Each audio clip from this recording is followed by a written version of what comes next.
stutter steps. Going to be a short kick and could go out of bounds, and does. And the referee's going to throw his flag. What they need to do is generate something fairly quickly. Two receivers out to the right side. I formation. Back to pass is Dickel.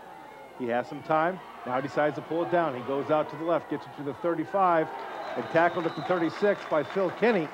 So check that, Greg Altmaier in on the tackle there. So nice job by Altmaier as Dickel lost time and decided to run it himself and only picks up about a yard before Altmaier is in there on the stop. And what happens with this West High offense is they're only sending two receivers out, and City High has like 5 defenders sitting back there and rushing the other, fool up City High by getting some backs out there or something. Again, twin receivers out to the right side, play action. Dickel rolls out to his right side, looking to go deep. And he had a receiver, Bontrager. Bontrager couldn't handle it. Good coverage out there. I think he had to stop and wait for the pass, and that allowed the City High defender to catch up to it and knock it away. Scott Knight and Tony Sturgill over there. I would guess they'd at least try to pick up the first down with play call. Rodriguez up top to the right. Bontrager down at the left. I formation. Dickel play action. Goes out to his right. He's up under pressure. And Cody Clawbaugh has him in his grasp. And he's brought down for a sack. And also in there to clean up was number 55, Alex Berg. And that takes it back to the 23-yard line. And that's going to be a loss of 13 on the play. So a nice job there by City High in their defense. That really creates problems for the West High offense, having to pick up like 21 yards. Yeah, 4th and 21 is not a good thing to have at your own 24-yard line when you started the ball at your 35. And because if they don't make it, they give it up to City High in good field position. We expected a good ball game between this West offense out to the right side. Bontrager to the left, I formation, snap another is bobbled. one. Dickel picks it up and he just chucks the ball downfield to Bontrager, and it's going to be picked off by Joel Rocca, who was covering Bontrager, and City High will have the football at the 28-yard line. A nice play there by Joel Rocca, who was step for step with Bontrager. Dickel just chucked it as far as he could, and Rocca came up with it. And that's when you hate to say that Rocca should have just knocked it down because they would have been better back. field position. But it was like a good punt. You don't think of that when you're playing, No. That was just a tremendous play by Joel Rocca. He had the inside position, and when Dickel threw it down the field, Bontrager did everything he could do, trying to crawl over it and catch the ball, but he almost interfered with Rocca catching almost. the football. Okay, so City High is going to try and ground this out, I'm sure. Branco comes out split left. Sabers is in the slot. West High, you got to be bringing people. Tyson Worth is your fullback. Kinney is your tailback. The give is to Kinney. He's just going to barrel his way forward. Bill Kinney, the ball carrier. He's going to be stopped by West High's Travis Mead. It still picks up a couple yards out of it. Clock continues to run as it approaches the 3-minute mark. City High comfortably in front by 19-0.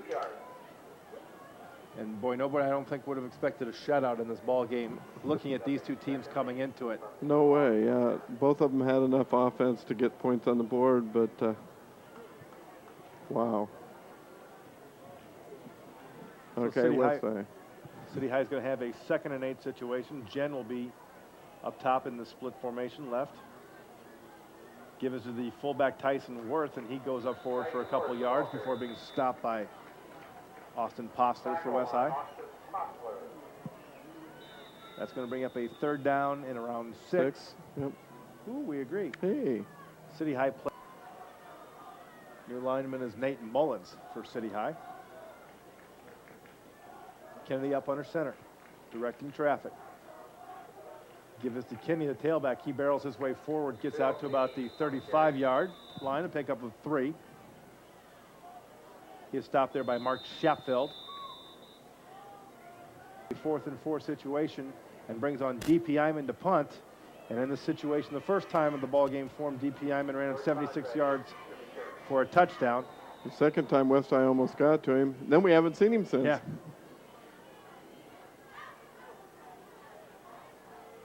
Snap is back.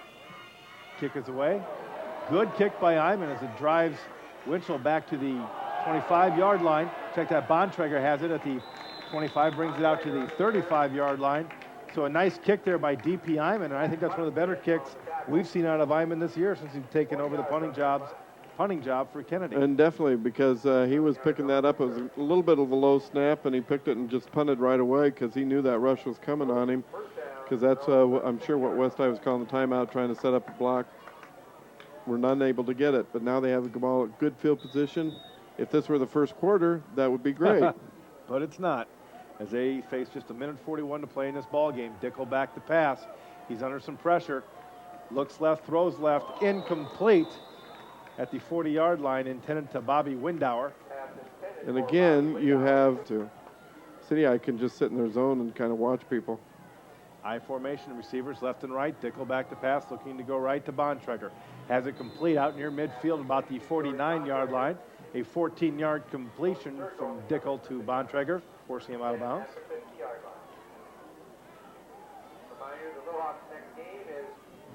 So it's homecoming next week for City High. I believe they're playing Senior? Senior, that's correct. Dickel back to pass for West High, has some time, throws the ball up, and let's go out of bounds as it was intended there for Jordan Bontrager. Sturgill out there with him, along with Scott Knight.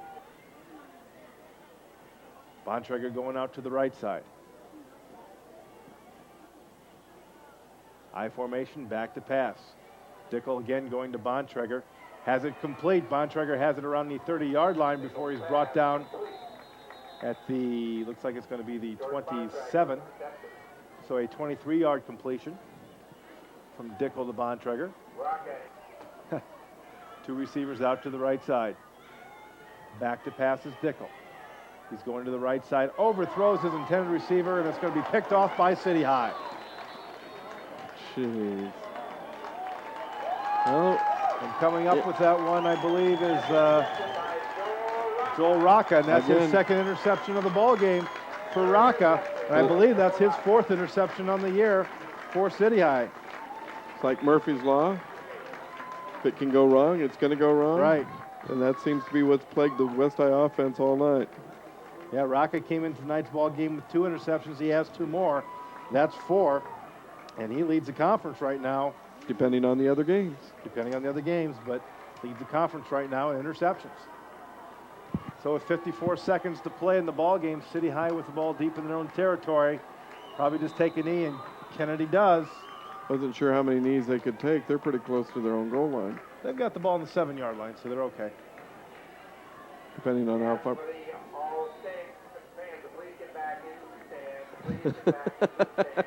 The City High fans are ready to rush the field, but the game's not over just yet, and congratulate the efforts for their Little Hawk players. Hopefully we aren't tearing down goalposts, because it looks like mostly students down there that have rushed out.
battled for the boot.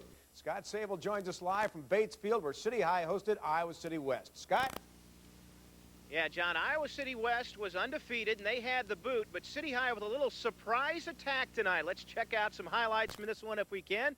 Captain Bobby Ratliff flying high above Bates Field with a beautiful night for football. Little Hawks came flying down the hill with only one thing on their mind, regaining the boot. Big plays here. Little Hawks opening possession. DP Iman back to punt. Low snap, picks it up, and he is the fastest punter I have ever seen. Iman takes it the distance for the game's first touchdown. And the next time the Little Hawks touch the ball, 6'5" quarterback Ryan Kennedy hits his main man, Ryan Granko. And look at him go. Granko for 6 and a 12-0 City High lead. And the Little Hawk defense was tough tonight. Devin Dickel back to pass, and he can't find anyone. What do I do with it? Nothing you can do with it. He gets buried. And the fans love that one, especially the band. Second half was a defensive battle. Jesse Rodriguez with the interception for the Trojans off the deflection. But Joel Roca returns the favor for City High with a pick of his own off the deflection there.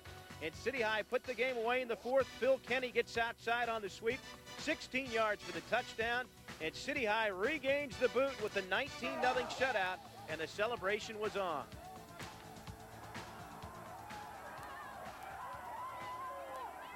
You guys got the boot. Yeah, we did. It feels great. I mean, I've been waiting for this day since I was a little boy, and I'm just glad we won. You guys came out no huddle offense from the shotgun and threw it. Yeah, we saw weakness. Our receivers versus their D-backs. Ryan Granko's got a lot of size. Mike Sabers, and we just explored their weakness. Tell me about it. Was it a fake punt, or did you just drop it and take off? It was a call fake. We've been working on it all week, and we went out there, and they had overloaded one side. So we called the plus, go to the right. I went out there, and Zach Buxton made a big block, and it was just off to the races from there. You're the fastest punter I've ever seen. Yeah, I think that's why I stuck him back there for that reason, for the fake. So. What a gutsy call, a fake punt on the first possession. That was amazing. Don't be surprised, John, if these two teams don't meet again in the playoffs. They're both pretty good football teams. Back to you. The battle of the boot does not disappoint. Thank you, Scott. Undefeated. Now it's time for our game of the week, the battle for the boot. Iowa City West versus Iowa City High, a very important Mississippi Valley Conference game. Our Paul Burmeister was at the big game, and Paul, as I said earlier, you know a thing or two about this boot. Yeah, I forgot how long it's been since I played in this game. I was looking at the past history. It was 1988. I guess that makes me 32 years old. So I'm one of the many former Iowa City guys who did play a part in this rivalry. So much emotion it goes into this game no matter what the records are. But this year, a lot of execution, a lot of planning went into it on the City High side because they were very much outsized up front. They had a lot of numbers going against them. West High averaging 500 yards of total offense and 42 points per game. In order to stay in this one, City High knew they would have to do something different. And that something different would be the no-huddle offense. Already up 6-0 in the first quarter. Ryan Kennedy finds Ryan Granko. He splits the defense, and there he goes. Touchdown. Surprisingly, City High on top, 12-0 early. Dan Dvorak's calls for offense would go unanswered all night. Devin Dickel looking for somebody open, can't find him. He does find a big-time hit from a City High defensive lineman. That vaunted West High running attack. Ashton Winchell averaging 12 yards per rushing attempt. Going nowhere tonight. 12-0 City High at the break. The West High offense did move the ball in the second half. Big pass here from Dickel to Bontrager. 3 times West High got inside the City High 20 in the third quarter. First time on 4th down. Going to be stuffed by the City High defense. About 3 or 4 minutes later, they look to the air on 4th down inside the City High 20. Once again, going nowhere. Then inside the 20, about 20 seconds left in the third quarter. Devin Dickel hadn't thrown an interception all year. Threw 3 tonight, all 3 picked by Joel Rocca. City High up 12-0 after 3. In the fourth quarter, little icing on the cake for the Little Hawks. Running back Phil Kenny taking around right in, breaks 1 tackle, and that's it. 19-0 City High, the final. I never won a state championship, never won a conference championship at West High, but I do know what this is like. What a thrill for the City High players to walk across the field, take the boot. It's going to be residing at City High for at least this season. Coach Dan Sabers, what a job you did tonight. First of all, congratulations from a West High guy. I know that means a lot. Yeah, I'll take that. Okay, you're a defensive coach. You were a defensive coordinator for a long time. A lot of good things on offense tonight, but first the defense shutting out West High, who had averaged 500 yards of offense. Nobody thought you could do that. No, and I can see why. You know, West has got an outstanding team. We know that. Our kids just rose up. They continually battled. I don't know how many times just right on this end of the field, like you say, they got down and drove the ball, and our kids just kept battling. And to their credit, they were able to keep them out of the end zone. But that was pretty awesome. What you did on the offensive side of the ball with the no-huddle offense, how much of that was to counter how much bigger West High was up front than you? Oh, I think quite a bit. You know, we wanted to, you know, Ryan does an excellent job of seeing the field with his size, and he likes to be in that position. And so we gave him a lot of responsibility this week. Our old line stepped up and did a job, and our receivers really caught the ball well. I mean, we spread it out again. You know, Joel Rock and Ryan Grinkle in particular, but Scotty Knight had a couple catches, Brent Jen had a couple, and you know, Michael Sabers got in on the action some. So we got some good receiving, and we really feel good about that part of our team. Coach, you did an outstanding job tonight. Congratulations. We're running short on time. Dan Sabers, outstanding game plan by the Little Hawks tonight. Two of the star players, real quick. I don't have time for questions, but I want to let the people see you. Ryan Kennedy threw for over 300 yards tonight. Nice job with the offense. This guy, Joel Rocca, 3 interceptions. Devin Dickel hadn't been picked off until tonight. This guy had 3. Way to go. That's it. City High wins 19-0 in the Battle of the Boot. Live in Iowa City via Skylink 7. Paul Burmeister, Iowa's News Channel 7. Nice job tonight, Paul. You're a class act. Congratulating City High players. It's not an easy thing to do, but I guess it's what you got to do. All right, thanks a lot, Paul. Good job tonight. We're going to .com. Our off-campus apparel marquee matchup takes us to Iowa City. CBS News' Karen Schulte joins us live from there with our coverage of the battle for the boot. Karen? That's right, Andy. This is always an exciting rivalry between Iowa City West and Iowa City High. It was perhaps reignited, though, even more this year because Iowa City West has lived up to expectations while City High has been somewhat of a surprise team and has been performing better than expected. As we take a look at the highlights here tonight, as West enters this contest, they come in at 3-0, while City High comes in at 3-1. We pick up action. City High after its opening drive, punting on its own 25-yard line or so on 4th and 6, fakes punt by DP Iman, and yes, he runs it all the way back to the other end, and that puts City High up. Next possession, Little Hawks, Ryan Kennedy on 1st and 10 hits Ryan Greco. He takes it 66 yards for the 12-0 lead. Second half, West on 4th and 5. Devin Dickel sacked by sophomore Josh Keppel. Nice takedown there. And then in the 4th, City on 2nd and 13. Phil Kenny scores. 19-0, and that was your final tonight. City High over West. Yeah, it's a big win. Working on what it believes could become a cure for the West. Coming up in their It's still early. The drug still needs to be tested on humans. 5-1, 4-1, 5-1. I don't even know. I can't even think straight. But we got an easy road to playoffs now. Hopefully, we can get in the playoffs now. And of course, we beat our crosstown rivals. The biggest game of the year. So congratulations to the City High Little Hawks. They did a great job of putting together an offensive strategy. No huddle shotgun offense all night. In fact, the first half, maybe only 3 or 4 runs all in all. They passed the ball tonight, and they come out on top over West. All right, Karen Schulte, thanks a lot. City High definitely making a statement to be a player in the MVC. We do appreciate it live from Iowa City. Let's move on to...